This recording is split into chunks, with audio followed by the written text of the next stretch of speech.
Another element to top-line boxing, and one we also celebrate here, the showmanship that goes hand in hand with the action in the ring. And no one in British boxing expressed that better than Chris Eubank. I am what I am my own special creation. So come take a look, give me the hook or the ovation. It's my world that I want to have a little pride in. My world, and it's not a place I have to hide in.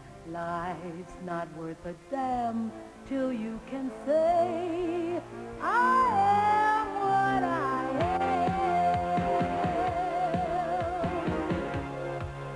am. I've done this with the money. I mean, how many times do I have to tell people that? I've done it for the money. I am what I am. I don't want praise. I don't want pity. I bang my own drum. Some think it's noise. I think it's pretty.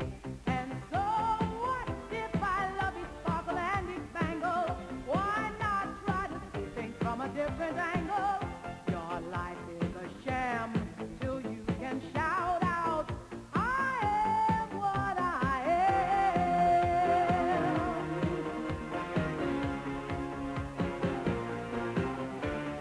I am what I am, and what I am needs no excuses. I deal my own deck, sometimes the ace, sometimes the deuces. It's one life and there's no return and no deposit. One life, so it's time to open up your closet. Life's not worth a damn till you can shout out, I am what I am.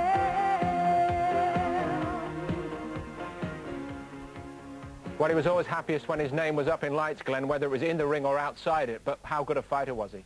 Well, Paul, he could posture, he could preen, but when he needed to, We can all do that.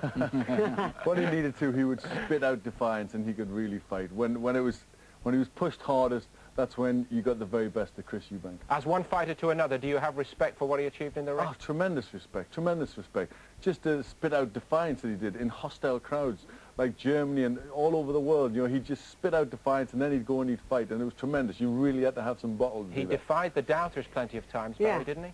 Yeah, many times. I mean, I've watched all his performances over the years, and I think probably one of the most remarkable was that night, that balmy night in Mill Street in Cork. I'll never forget it. What a fantastic night, crammed full of 10,000 Irishmen and all cheering for Steve Collins. And Collins had his measure. He made him fight, and it was just a fantastic We'll look at that in just a moment, Barry, but first a special request for Ian Darke, who's always been big in the publicity stakes, but if ever a fighter rose to the occasion as a self-publicist, surely it was Eubank. The animal is instinctive and cunning. It is the master of the hunt. The man is an enigma to the bloody sport he dominates, and still the undefeated world champion. Chris Eubank steps into the Lion's Den in County Cork on St. Patrick's Day weekend. Fur will fly, and you'll have a ringside seat live and exclusive on Sky Sports. No Panther this night, but he was very much in the Lion's Den against Steve Collins. Barry, what are your memories of it? Well, Collins, he completely outpsyched him. There was a mind games going on for some time, but when it came to the fight, Collins just stayed on top of him, made him fight for 180 seconds of every round, knew how to beat him, made him fight right the way through.